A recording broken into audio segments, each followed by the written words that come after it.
Media's Mining Weekly is interviewing Jared Coetzer, the head of investor relations at Harmony Gold Mining Company, which has just announced its intention to buy a copper gold project in Australia.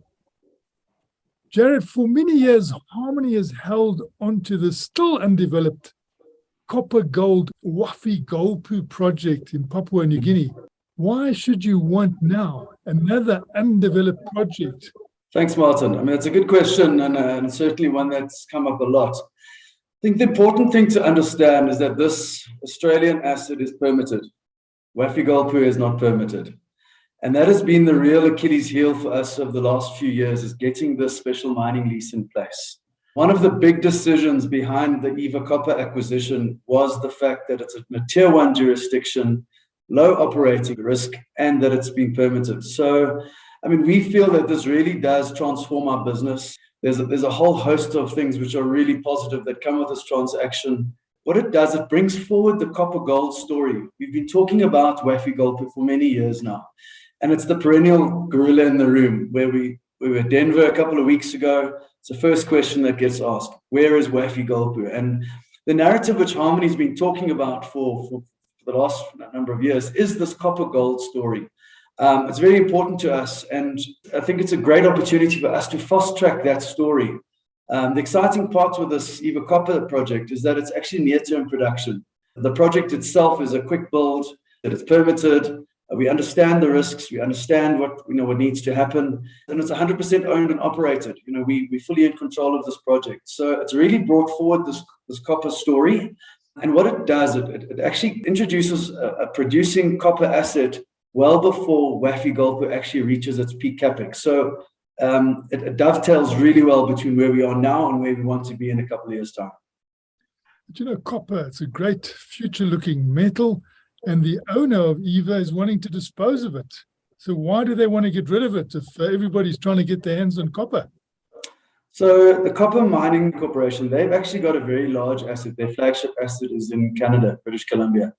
And they have earmarked that asset for expansion. And as with all these big copper or big projects in first world jurisdictions, the Capex Intensive, I think we've seen a large creep in the cost of Capex the last couple of quarters.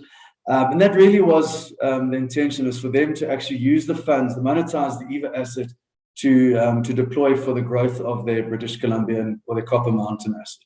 And, it's quite a lot of money you've got to spend here, $230 million. Is this not potentially going to weigh on Harmony's current capital outlay and portfolio? Martin, that is a very, very important concept, which we're trying to speak with all our investors, our shareholders, the market. The timing of the Capex deployment is very, very important. And this particular transaction, or the purchase price, how that's been structured is also important to understand. It's actually $170 million in cash with a $60 million contingent payment. Now, that's contingent on two things. One is the copper price going above $3.80, and the other is upon any additional resources which are discovered. It's, for example, if we discover a large deposit somewhere, up until a certain point, we will pay 3 cents per pound, after which it gets capped. So there's $30 million in additional resources and $30 million which come from the additional price in copper. And that's not payable now. That's payable at a future date. So really the cash that needed to be funded for the acquisition now is the 170. And that's really coming from our existing cash and facilities. The strength of our balance sheet, the liquidity which we have at hand, it takes us to a situation where our net debt to EBITDA would be very comfortable and well below any levels which we've got any reason to be concerned.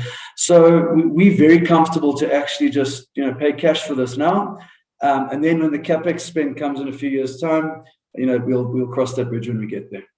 So why should there be so much confidence that this proposed deal will likely close in the first quarter of next year?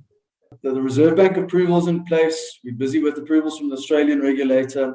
The big thing which we need to just ensure is that the Copper Mountain bondholders give their approvals.